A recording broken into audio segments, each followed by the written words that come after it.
Hello, in this video I want to show you how to factory reset your Edifier wireless headphones.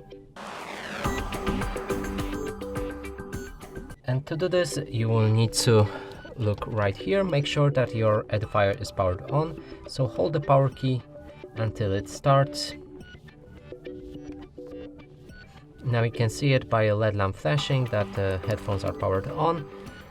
From here, press on the volume down key and volume up key at the same time and hold it for around 5 seconds.